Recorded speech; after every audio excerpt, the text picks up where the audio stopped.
Sixth class students, welcome to the science class.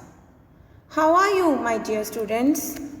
Students, in the last video, we have started our lesson 16 of science, that is garbage in and garbage out. Okay, students, in that chapter, we have already studied the types of garbage and the process of making compost by vermicomposting. Now, today we will read the next topic of the chapter, that is recycling of the paper. Yes, the very first one is that why there is the need of use of paper, natural things and recycling of the paper. Because we are using plastic nowadays. And what are the advantages related to the plastics? Yes, the first one is plastic is used to make many useful materials in a day-to-day life. Plastic is lightweight, plastic is strong, plastic is colorful, plastic is cheap and is easy to transport. बेटा plastic की जो चीज़ें हम इस्तेमाल करते हैं वो सभी की सभी क्या होती हैं, लाइट वेट होती हैं, of various colours they are of, and they are very strong, they are also very cheap, महंगी भी नहीं होती बहुत, और इसीलिए वो ईजी टू ट्रांसपोर्ट भी होती हैं. But side by side we have so many disadvantages of plastics. Plastic waste can block drains. अगर आप गलती से भी कोई प्लास्टिक आपकी ड्रेन्स में चला जाए या पॉलीथीन चला जाए तो वो क्या कर देता है, ड्रेन्स को चॉक कर देता है, आपके सीवेज सिस्टम को ब्लॉक कर देता है बेटा.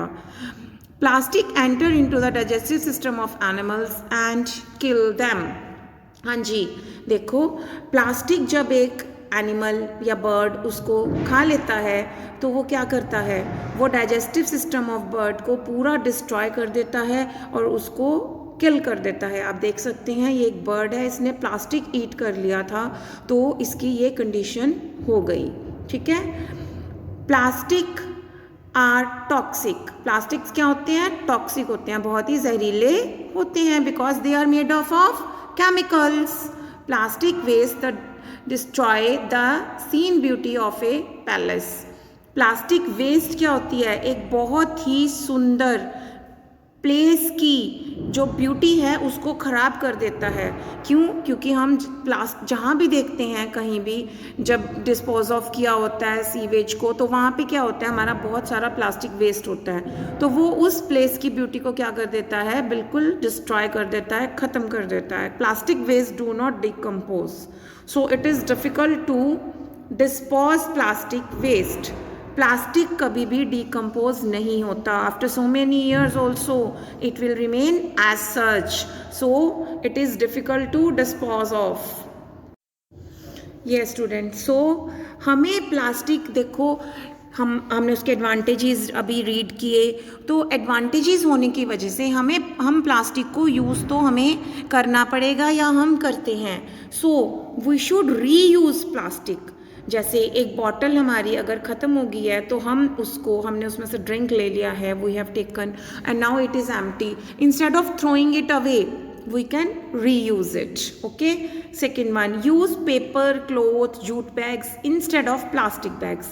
प्लास्टिक बैग्स को हम वंस यूज़ करते हैं उसके बाद हम थ्रो कर देते हैं, but we should use paper, jute and cloth bags because we can reuse them again and again. Once we carry the things to our home, then we can again use the paper bags, jute bags and cloth bags again and again. We can also wash them easily, okay, and then we can again reuse them. Do not store food in plastic bags. We should not store food in plastic bags. देखो ये चाय डाल रहा है गरम गरम, ये वैसे भी इतना हॉट मटेरियल अगर हम प्लास्टिक बैग में डालेंगे it will surely react with that, और वो हमें बहुत ज़्यादा अफेक्ट करेगा. प्लास्टिक की यूटेंसिल्स में हमें खाना नहीं खाना चाहिए, प्लास्टिक में हमें कोई भी गर्म चीज़ नहीं डालनी चाहिए. We should minimize the use of the plastics because they cause very severe diseases and problems in our day-to-day life. Do not throw और बर्न प्लास्टिक, प्लास्टिक को फेंकना नहीं चाहिए because obviously it choke drains, block drains and it cause pollution. Some animals eat plastics, then what will happen, they will surely die. Okay बच्चा. Fifth one, do not put garbage in plastic bags and throw away.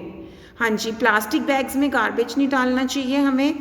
And ठीक है, हमें अपना garbage हमें bucket में डालना चाहिए या किसी भी ऐसी चीज़ में जिसको हम अगेन एंड अगेन यूज़ कर सकें. We should throw the garbage and then clean the bucket and the things. Okay, and then again put the garbage in them. Yes, do vermicomposting. हमें वर्मी कंपोस्टिंग करनी चाहिए. ये हमने किया था. कैसे बेटा, हमने पिट बनाई थी, उसके अंदर हमने अपना जैसे कि कोई भी हमारे पील्स हैं वो डाले थे, ड्राई लीव्स डाले थे, some water, sand, and then उसको उसमें रेड वर्म्स डाल के उसको कवर किया था. After 4 to 5 weeks we have seen that एक कंपोज हमारी क्या है, कंपोस्ट इज प्रिपेयर्ड. ठीक है, तो उसको हम यूज़ कर सकते हैं और number of worms will also be doubled. Recycle waste paper. हमें वेस्ट पेपर को रिसाइकिल करना चाहिए, हमें उसको थ्रो नहीं करना चाहिए.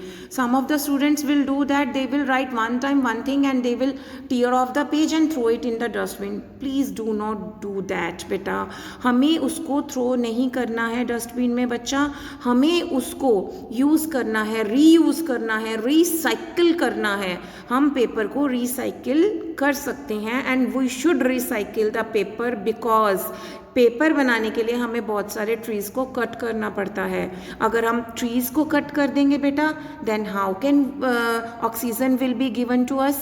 हमें ऑक्सीजन कैसे मिलेगी, नहीं मिलेगी ना. So we can not then live for more time. Do not waste paper. जैसा कि मैंने अभी आपको बताया, हमें पेपर को वेस्ट भी नहीं करना है. जनरेट लेस वेस्ट जनरेट करना है. Follow the proper practice of waste disposal. हमें वेस्ट डिस्पोजल की प्रॉपर प्रैक्टिस को भी क्या करना है, फॉलो करना है. Students, we have to follow these 3 R's: reduce, reuse and recycle. इसको आप टिप्स पे लर्न कर लेंगे बेटा जी. हमें चीज़ों को रिड्यूस करना है, उनका यूज़ रिड्यूस करना है, वेस्टेज नहीं करनी है. हमें उनको रीयूज़ करना है, मतलब बार बार we should use it again and again. We should recycle the things. हमें थिंग्स को क्या करना है, रिसाइकिल भी करना है. जैसे कि we should recycle the paper, we should recycle the plastic, we should recycle the tin and so many more things are there, those can be recycled. Okay students, so live green. Okay, so go green, go happy. हमें इसको follow करना है. हमें अपना environment green बनाना है. We should grow more and more trees around us. We should live in a green area, peaceful area, so that our surroundings will be pollution free. Okay students, so beta we have completed our chapter 16, that is garbage in, garbage out. With this chapter we have also completed our syllabus. So students, go through these videos and read the NCERT book. Okay students, bye bye. God bless you all.